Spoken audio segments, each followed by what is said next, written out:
This is a Fox News alert. The self-imposed fixed deadline is just hours away, and now we have learned Healthcare.gov is about to go down. Fox News just confirming the website is now going to be down for extended maintenance this weekend. In just 2 hours, the website will go dark, and it should be up, we're told, by 8 a.m. But will it work? The Affordable Care Act is now open for business. Just visit Healthcare.gov, and there you can compare insurance plans side by side the same way you'd shop for a plane ticket on Kayak or a TV on Amazon. Go on the website, Healthcare.gov, check it out for yourself. This is like what? A Kayak site where you might check out what plane you want to get on.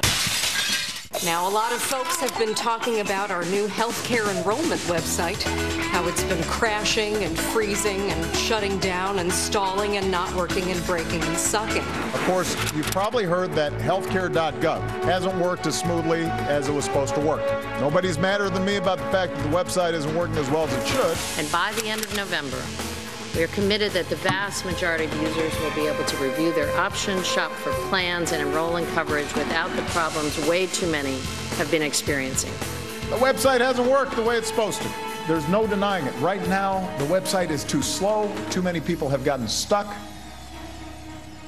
And I am not happy about it. I don't think I'm stupid enough to go around saying this is going to be like shopping on Amazon or Travelocity a week before the website opens if I thought that it wasn't going to work. The website will work much better on November 30th, December 1st than it worked certainly on October 1st. We've had some problems last month with websites. I'm not happy about that. We're going to get the website working the way it's supposed to.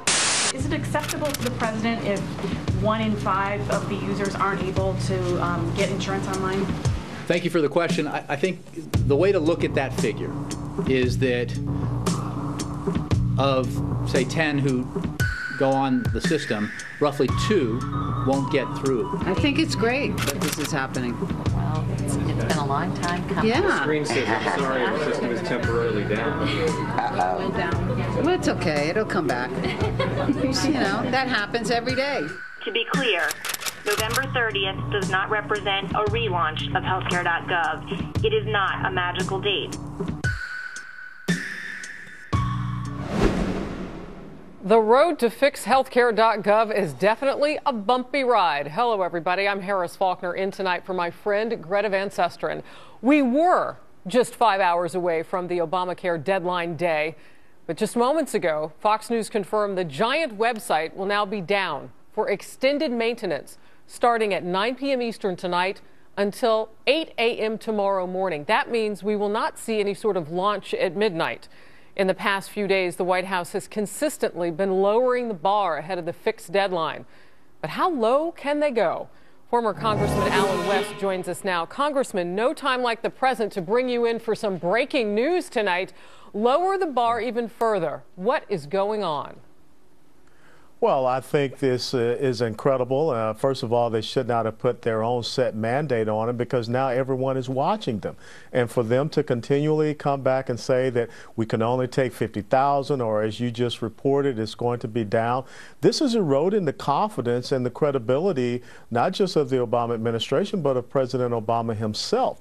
And even worse, the political ramifications it's going to have that goes throughout the Democrat Party is going to be absolutely chilling because they can't explain this away anymore. We really do have some problems.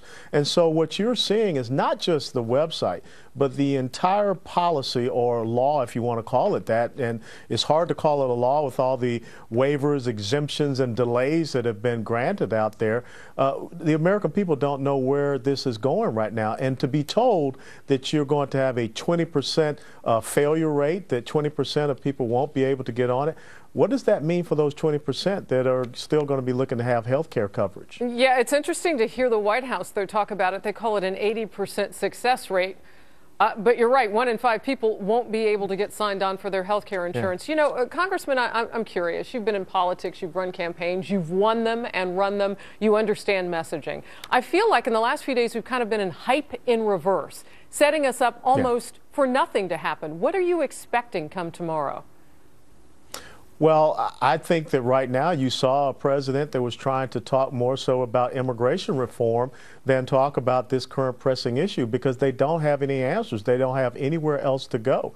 And so I believe that you will see internal pressure within the Democrat Party to say, we've got to put this thing on timeout. We've got to, look at how do we go back to the drawing board, really. Now, the question is the president willing to set aside his arrogance and really look at this health care law, this policy, and say, you're right.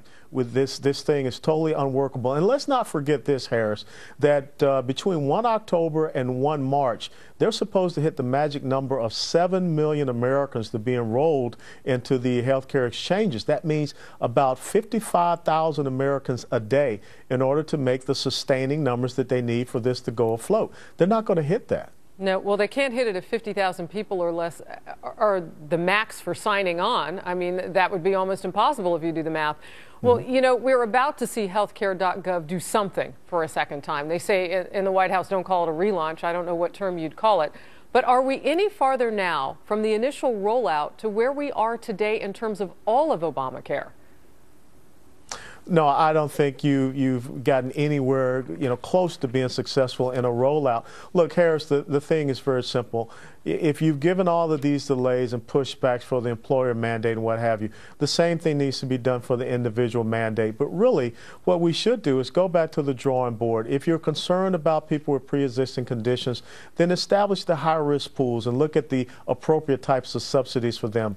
We're not talking about tort reform. That's a major way to bend the cost curve in healthcare. We need to be doing that. We need to look at how we break down the state-by-state mini monopolies, which can encourage competition, and that can help to drive costs down. And then also we need to be promoting health savings accounts and not taxing health savings accounts, which is what the Obamacare does. So really, you're talking about not just a website failure, you're talking about a policy failure. What's interesting, inherent in what you were just saying, is that you've come up with the talking points, if you will, for the GOP to give a replacement tact, if you will, a strategy against what's failing. I want you to take a look at something with me. I don't know if you caught this today, Congressman.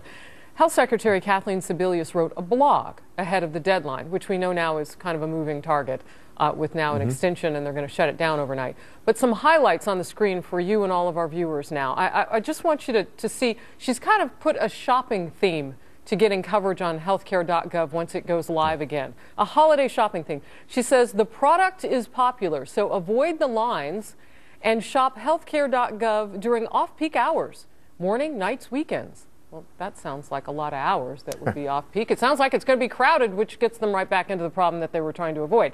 Then the next point is, have your income and tax information ready when you log on.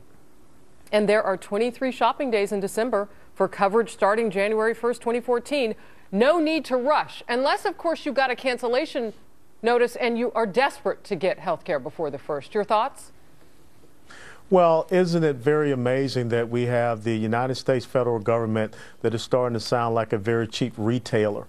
And I don't think that once again, helps the confidence and credibility of this administration. And no, well-driven, poll-tested, market-driven little gimmick is going to solve this issue. The American people are very concerned. And even when you think about what the Congressional Budget Office says, 10 years into this, they're still saying there'll be 30 million people without health care coverage, which I thought that was the original intent.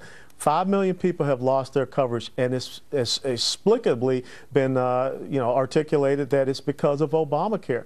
So they're creating more problems than they are solving problems. And once again, these little gimmick and trite comments that she's putting out there is not going to solve the problem. They got to go back to the drawing board. And I think when you see these Democrat senators and members of Congress come back to Washington, D.C. for the last few days before the Christmas break, they're going to put pressure on this administration.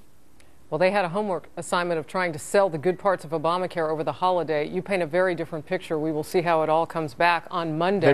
They probably got an F on their homework assignment. Uh-oh. Congressman Alan West, thanks for joining us tonight. Thank you.